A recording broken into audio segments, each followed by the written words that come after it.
বিশ্বের সর্বপ্রথম কাঠের কোরআন মাজিদ তৈরি করেন কে? অপশন ক শিরিন ইবাদি, খ আতাউল্লাহ সিরাজি, গ আমিন কান্তলবি, গ মহসিন ফুল্লাদি। ইনশাআল্লাহ আল্লাহর উপরে ভরসা করে আমরা প্রাণে কিছু ঘ মহসিন ফুল্লাদি। মহিদ ফুল্লাদি লক্ষ্য দেব। ইনশাআল্লাহ। মাশাআল্লাহ, অনেক চমৎকারভাবে ভাই পিছনে দুইটি প্রশ্নের উত্তর দিয়েছে। এবারও সে অপশন বেছে নিয়েছে ঘ মহসিন ফুল্লাদি। অর্থাৎ আমাদের অবশ্যই সকলেরই জানা উচিত যে বিশ্বের সর্বপ্রথম কাঠের কোরআন মাজিদ কে তৈরি করে। কি বলেন? এটা ভালো একটা জিনিস।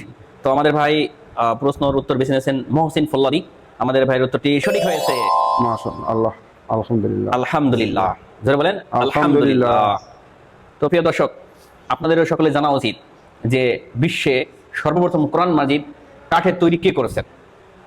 মহসিন ফুল্লাদি। ঠিক আছে ইনশাআল্লাহ? আলহামদুলিল্লাহ, খুব ভালো।